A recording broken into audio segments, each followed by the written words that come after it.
Greetings! Today I want to show you how to set up your new Sky violin. Check it out.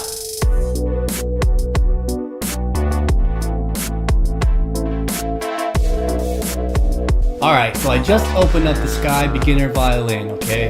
Basically it has everything in the case here that you need to get started to play the violin, right? Got the shoulder rest. I got my rosin right here. Got the practice mute. And it comes with two bows. The violin's right there in the case. Alright, so the first thing I recommend that you do is take your violin rosin, open that up. Well, that's a mess. So this one's kind of messy. Just gonna tap that off.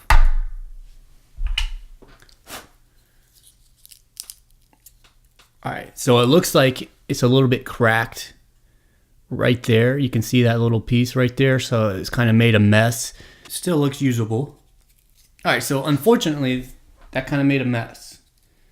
But okay, let's pretend that that didn't make a mess, and this is a nice new piece of rosin, okay? So what you can do, once you open the rosin here, you can take a nail file, like so.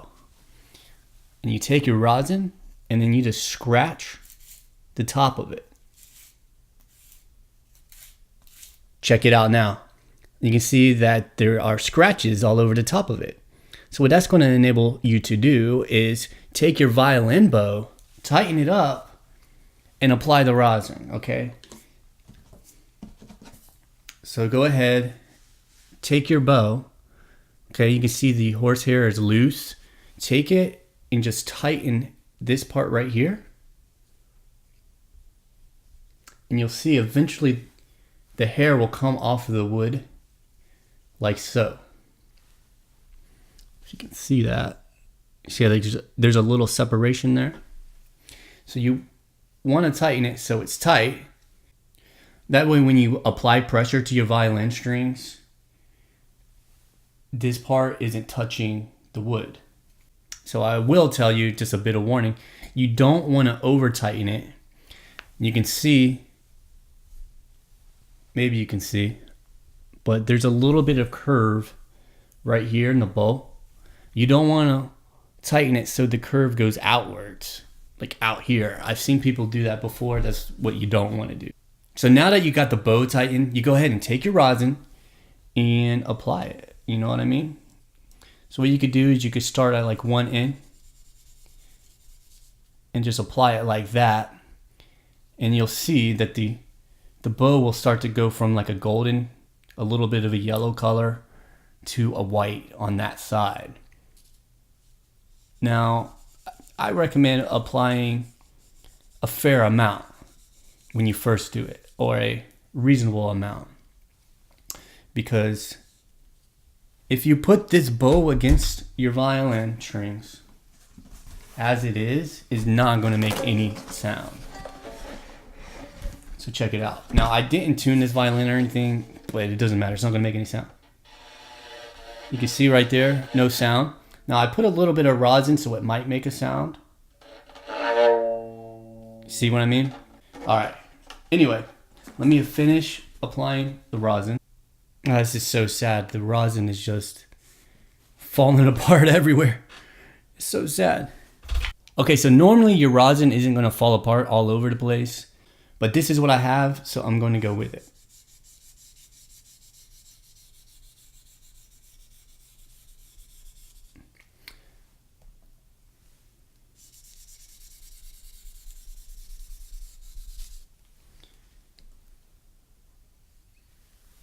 I don't know if you could tell, but the horsehair is starting to change to a white tone. Now you want to get from as close as you can down here towards the frog to all the way to the tip of the bow. Okay. And once you get it done like this, all the way up and down, you could just do some long strokes on it.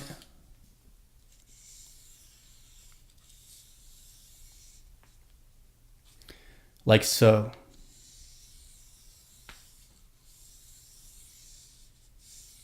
So it's looking pretty good. I'm gonna go ahead and put this rosin away before it makes too much more of a mess. There is a 1-year warranty on this thing, so they'll probably send me a new one if I write them an email. I'm gonna have to vacuum later. So that's done. So I'm gonna put the bow to the side for a moment. I'm going to take the violin out. What you also want is you want a cloth. You want to go ahead and invest in a cloth. I have a cloth somewhere, but I cannot find it. Let me just grab this towel. So ideally you would have a polishing cloth to go ahead and dust this thing off.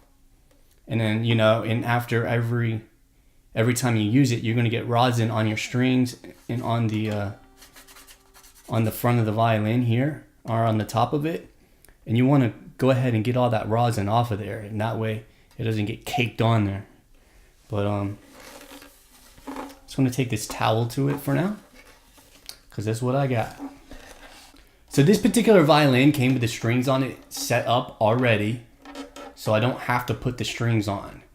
But I did notice when I was looking at it that one of the strings is out of the groove. So all I would need to do is just pull that string back into the groove. See if you can see that.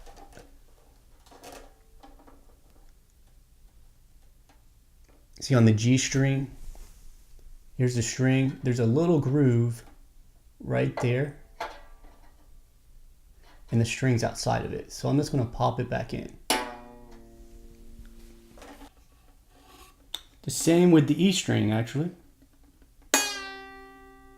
Boom. All right, I think I'm in business. So this particular violin outfit did not come with a tuner. But that's not a problem.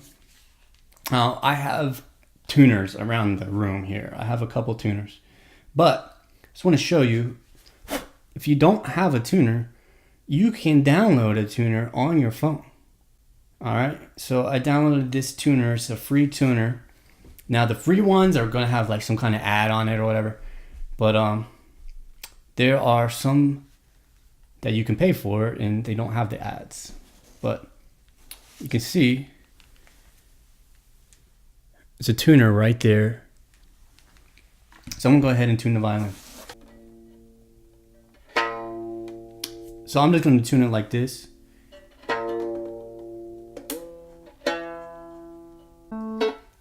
I want to be honest, I've never used this tuner before.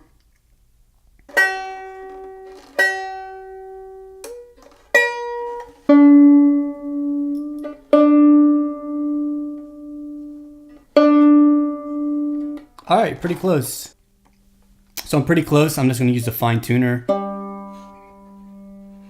Now these pegs are actually pretty good. I could actually get there pretty well with the pegs, but just to kind of show you how these fine tuners work, you know, see if they do work. Let's see.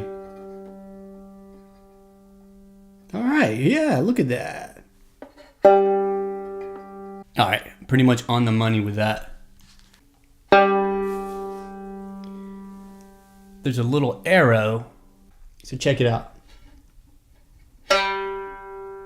You can see where that arrow is? A little flat. So I'm gonna use the fine tuner to come up, see how well it works. So now I'm closer, turn it more. A little closer. Well, you can see. Boom. That's what you want.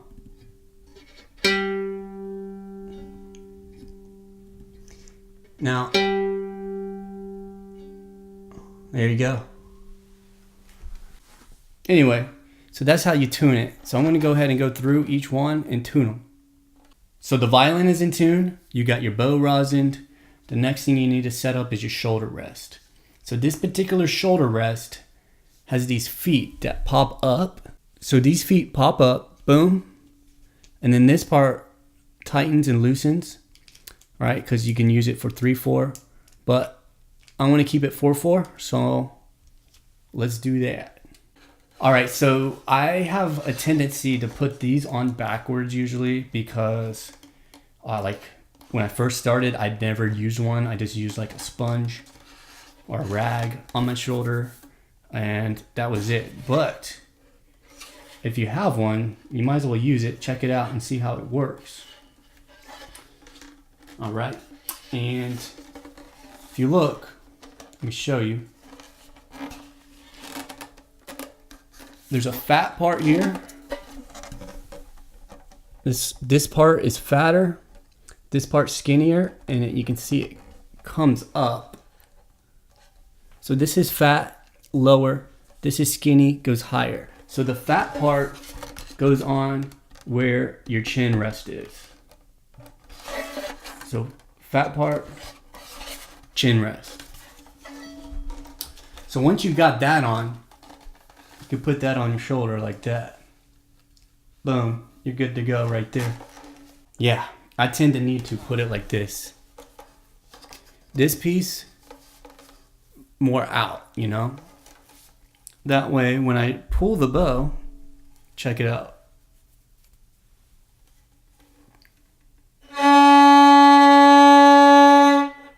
I can bring it all the way to the tip.